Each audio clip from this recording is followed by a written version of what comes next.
The year 2016 felt like a lifetime ago, a distant, blurry nightmare I had only just begun to truly process. I was Eleanor Vance, and at 19, I was fresh out of high school in Willow Creek, Vermont, with a head full of dreams and a heart tragically unprepared for the world's sharp edges. My world, small and quiet, revolved around the rolling green hills and the comforting scent of pine, a stark contrast to the storm that was brewing just beneath the surface of my unsuspecting life. That's when Michael came into it. He was a good deal older, with a slick charm that felt intoxicating to a young woman who craved excitement beyond the town's single general store. He promised me the world, whispered things that made me feel special, seen, and utterly adored. I was so young, so naive, and so desperately wanted to believe him. He quickly became the center of my universe, pulling me away from friends, from family, from the quiet life I had always known. He said they didn't understand our connection, that they were jealous. I believed him. I always did. The isolation started subtly, like a soft fog creeping in. First, it was just gentle suggestions. You don't need to see them, we have each other. Then it became more direct. Your friends are a bad influence, Eleanor. Soon, my phone calls went unanswered, my text messages ignored. My world shrank until it was just Michael and me, trapped in a small, suffocating bubble he controlled. Then came the pills. He started with the excuses, saying I seemed anxious, that I needed to relax. He'd hand me white pills, telling me they were just to help me sleep, to calm my nerves. He called them chill pills. I didn't know what Xanax was, not really. Not until I was taking them every day, sometimes 10 of them, my body barely functioning. I remember the fog, a thick, cottony blanket that muffled every thought, every feeling. My world became a kaleidoscope of blurred edges and whispered commands. I lost weight, dropping to a skeletal 100 pounds, my skin sallow, my eyes vacant. I barely ate, barely spoke, barely existed.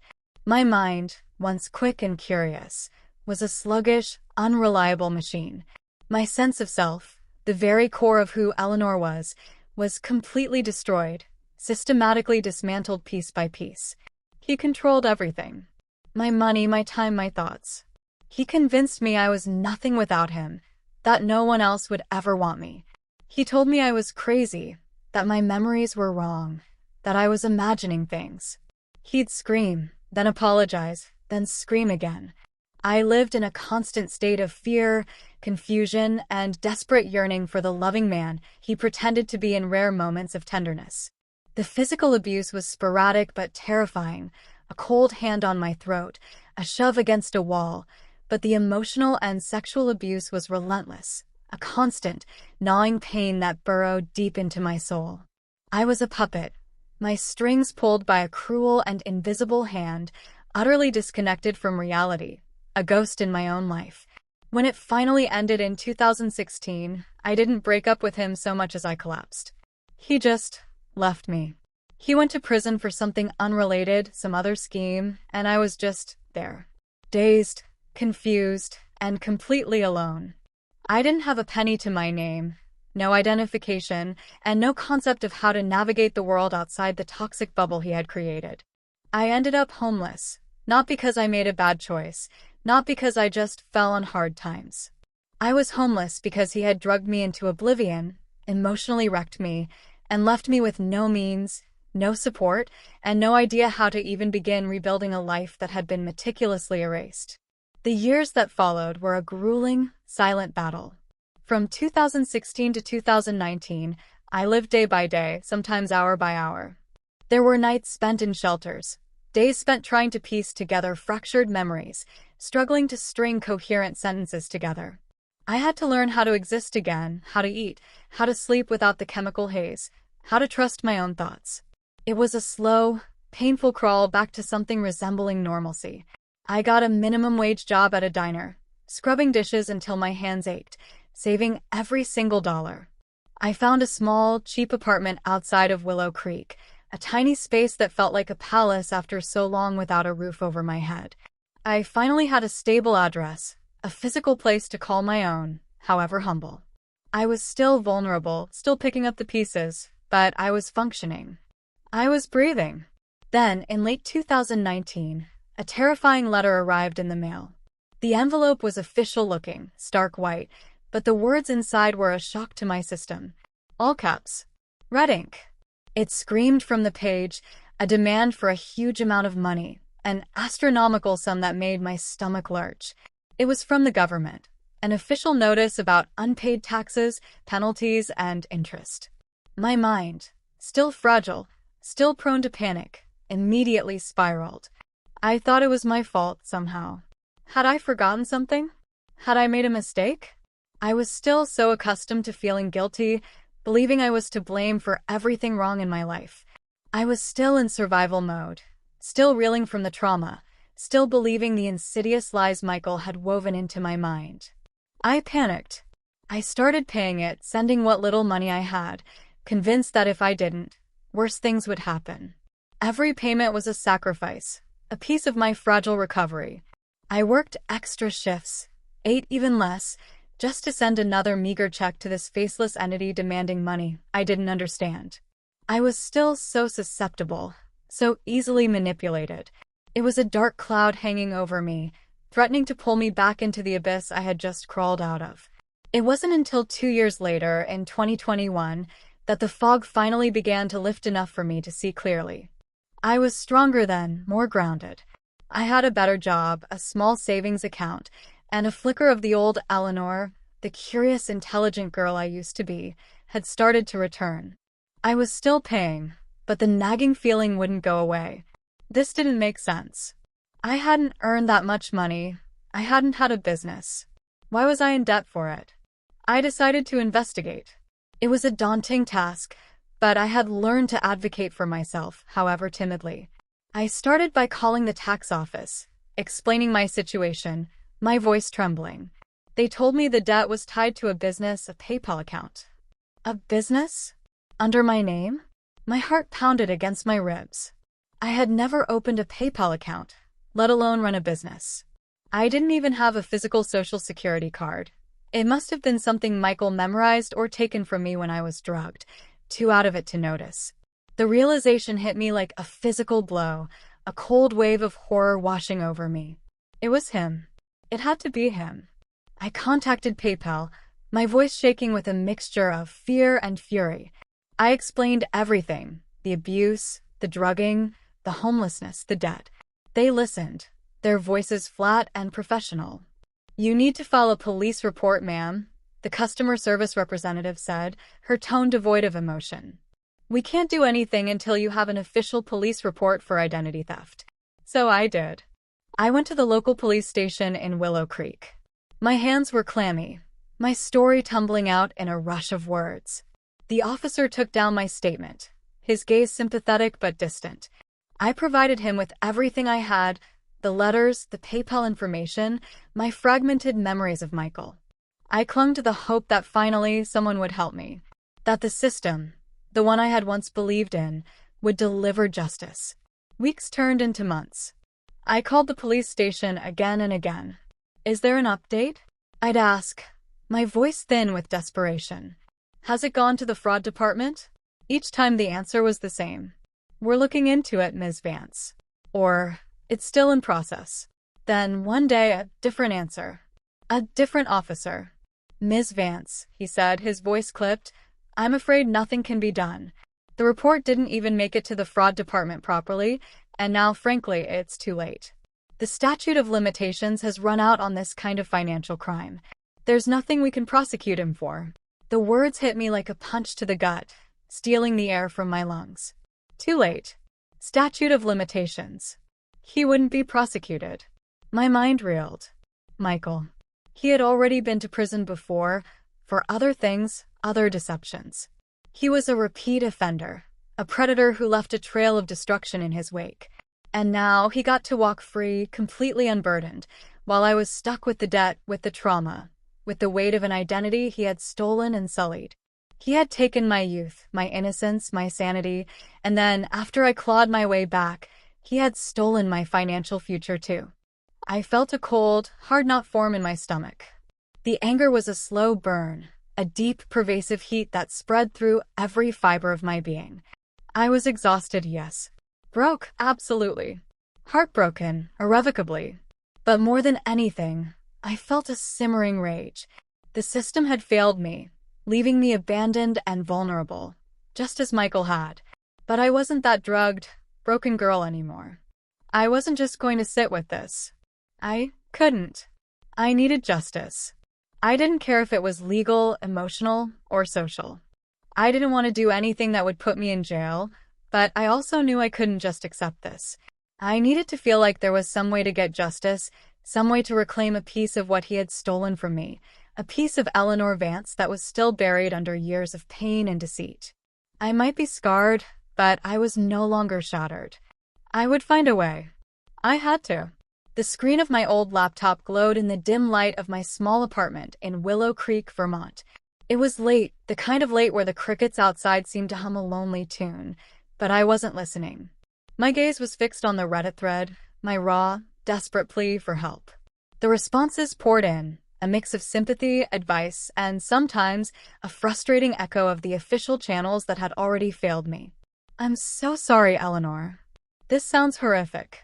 But legally, you might be out of options. One comment, succinct and honest, hit me hard. Another read, the system is broken for survivors like you. Sometimes, justice looks different than what the courts offer. There were dozens like them, reinforcing what I already knew. The formal avenues were closed. Michael, the man who had stolen 7 years of my life and then my financial future, would walk free. A strange calm settled over me, replacing the usual knot of anxiety in my stomach. It wasn't the calm of surrender, but the stillness before a storm. I scrolled through the comments, my fingers hovering over the keyboard. No, I thought, a quiet conviction blooming in my chest. No, this isn't over. The desperation that had fueled my Reddit post began to morph into something colder, sharper, resolve. I couldn't rely on the law. I couldn't rely on anyone else to fight this battle for me. It was my debt, my stolen identity, my shattered past, and it was my responsibility to reclaim it. This wasn't just about the money anymore. It was about standing up, not just for myself, but for every woman Michael had likely preyed upon, and every woman who had ever been silenced. The system might have failed me, but it couldn't stop me. The first few weeks were a blur of caffeine-fueled research. My tiny apartment, usually a haven of quiet solitude, became a war room. I subscribed to obscure legal forums, devoured articles on financial fraud, and learned everything I could about the statute of limitations, hoping, desperately, to find an overlooked loophole. I dug into Michael's past like an archaeologist unearthing ancient ruins. I searched public records, news archives, and social media platforms, piecing together fragments of his life before and after me. What was his current job? Where did he live? Who were his friends, his associates? The information was out there, buried under layers of his deception and my own prior ignorance. I discovered he had a new business, a supposedly legitimate online consulting firm. He presented himself as a self-made success, a mentor for aspiring entrepreneurs. The irony was a bitter taste in my mouth. I cross-referenced names, addresses, and phone numbers, trying to identify patterns, weaknesses. I learned about shell corporations, digital footprints, and the subtle ways information could be gathered without ever breaking the law. I started a dedicated, encrypted digital file, meticulously logging every piece of data. Screenshots of his social media, archived articles, public court documents, even old emails from our relationship that, in hindsight, showed his manipulative tactics. Each discovery, no matter how small, felt like a tiny victory, a chip away at the monolithic wall of injustice. But the emotional toll was immense. Days blurred into nights, marked by the glow of the screen and the ache in my chest. Revisiting Michael's digital ghost brought back the suffocating memories of his control, the drugs, the isolation. There were moments when I'd catch my reflection in the dark screen, a hollow-eyed stranger staring back, and a wave of nausea would wash over me. Was I strong enough for this? Could I truly confront the architect of my deepest trauma? Fear was a constant companion, a cold whisper reminding me of his cunning, his cruelty. I had to force myself to breathe, to remember why I was doing this. Not just for myself, but to break the cycle, to ensure no one else would suffer at his hands. This wasn't just research. It was a painful journey of self-discovery, confronting the very sources of my past wounds. I tried calling the police again, even though I knew the response. Eleanor Vance, the officer's voice was flat, devoid of emotion. Regarding case number 754920. We have a report on file, but as you were informed, the statute of limitations has expired for that particular fraud. There's nothing more we can do at this time. It was the same bureaucratic wall, the same dismissive tone that had haunted me for years. It was as if my suffering was just a number in their system, a forgotten case gathering dust. I reached out to legal aid clinics, explaining my complex situation. "It's a tough one, Ms. Vance," a young lawyer told me over the phone, his voice laced with sympathy but no real hope. "Without direct evidence of a recent crime, and with the statute of limitations on the old one, it's incredibly difficult to pursue. We just don't have the resources for such a long shot." Their inability to help wasn't out of malice, but out of systemic limitations. It felt like shouting into a void. I was still shackled by the massive debt Michael had created, a constant drain on my meager savings. Every payment was a bitter reminder of his escape, his freedom while I was still paying for his crimes.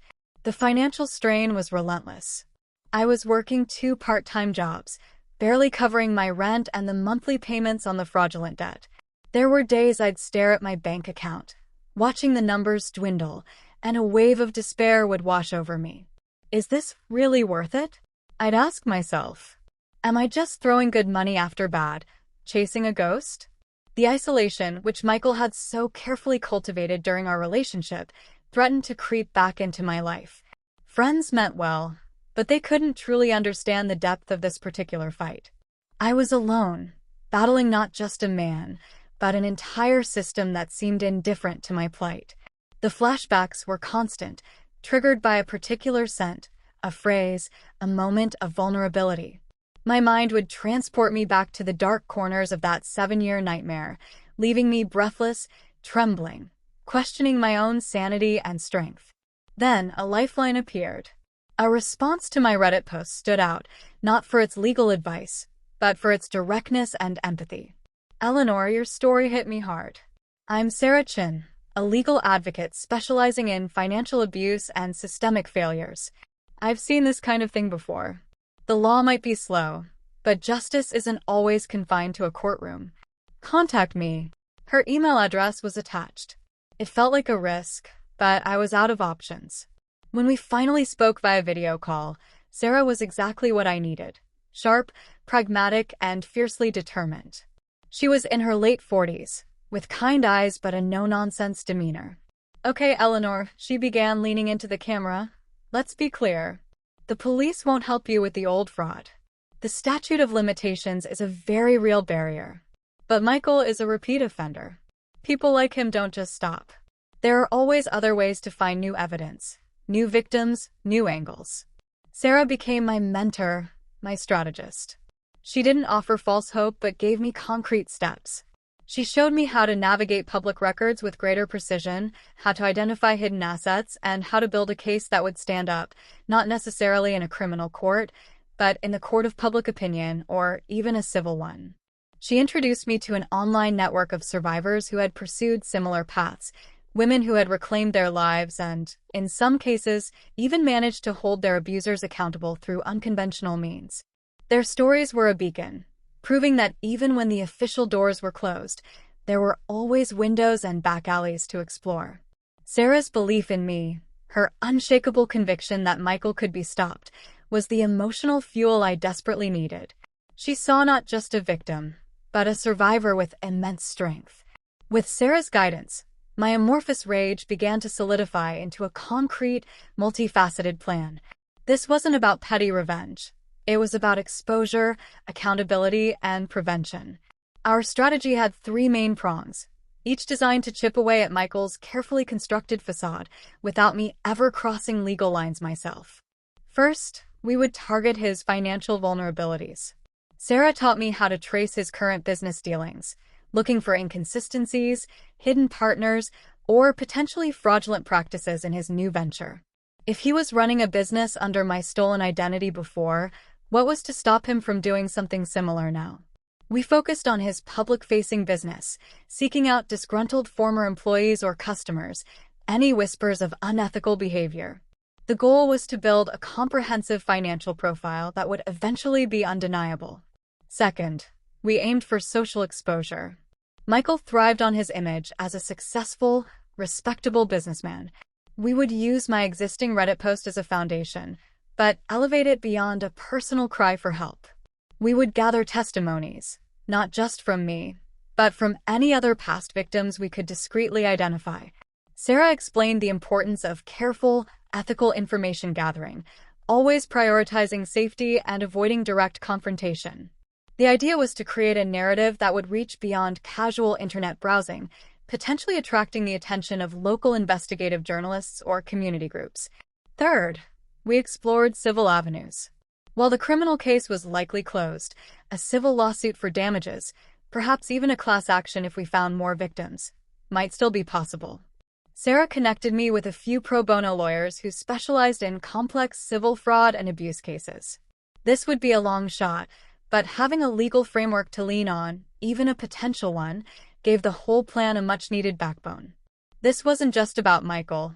It was about ensuring that what happened to me wouldn't happen to anyone else, creating a systemic impact. The first step of our plan was to plant a seed of doubt. I compiled a meticulously organized package of information, anonymous, untraceable, and carefully curated. It included snippets of public records, hints about Michael's past incarceration for related offenses, which I'd found buried deep in online archives, and a detailed, but generalized, account of his financial misconduct, carefully omitting identifying details about myself. My goal was to spark an investigation, not to reveal my hand. I sent this package, not to the police, but to a highly respected investigative journalist at the largest newspaper in Burlington, Vermont, who had a reputation for exposing white-collar crime and corruption. I used a burner email and a virtual private network, ensuring no digital trace led back to me. The accompanying letter was brief and to the point. A pattern of financial fraud and abuse by a prominent local businessman requires your attention. Enclosed are preliminary findings. This is not an isolated incident. The wait was agonizing. Days turned into a week, then two. I checked the newspaper's online archives obsessively, searched local news feeds, my heart pounding with every headline. Had it been ignored? Had I wasted my time? Then a small article appeared in the business section, a subtle blurb about unethical business practices within the consulting sector, referencing historical patterns of misconduct by unnamed individuals. It wasn't a direct hit on Michael, but it was a ripple. It meant the journalist had seen it, was perhaps digging deeper. Sarah called me, her voice buzzing with contained excitement. "They're looking, Eleanor. They're definitely looking. This is exactly what we wanted." It was a tiny crack in Michael's fortress, a silent acknowledgement that his carefully constructed world was beginning to fray. It was the first tangible proof that my actions, though subtle, were having an effect. The ripple became a wave faster than I anticipated. Michael was a creature of habit, and he was also incredibly arrogant. The discreet inquiries from the journalist, the subtle questions posed to his associates about past dealings, didn't go unnoticed. He started becoming agitated, a fact I gleaned from a mutual acquaintance, a distant contact I'd maintained purely for observational purposes. "Michael seems off," this acquaintance mentioned casually over coffee one day. "He's been asking around, wondering who's digging into his old stuff. Seems paranoid." Then came the implicit threats. Not directly to me, not yet. But through his social media, Michael began posting cryptic messages about jealous failures and obsessed individuals trying to tear down success. It was a classic deflection, designed to intimidate and dismiss. He also started being more visible, more overtly successful. Lavish dinners, new car photos, all designed to project an image of invincibility. It was his way of saying, "You can't touch me." One evening, I received an anonymous package in my mailbox. No return address, no postmark. Inside was a single, black and white photograph of my apartment building, taken from across the street. There was no note, no message. Just the image. My blood ran cold. He knew where I lived. He was watching. The fear, the same paralyzing fear I'd known for years, tried to seize me. But then, a different emotion surged, a fierce, burning defiance. He thought he could scare me back into silence, back into the shadows he'd cast me into once before. But that Eleanor was gone. This Eleanor was stronger, smarter, and had a network of allies. This wasn't just about getting justice. It was about surviving, thriving, and reclaiming my narrative. The stakes had been raised, but so had my resolve. I would not back down. This was no longer just a fight. It was a war for my very existence, and I was ready for the next move.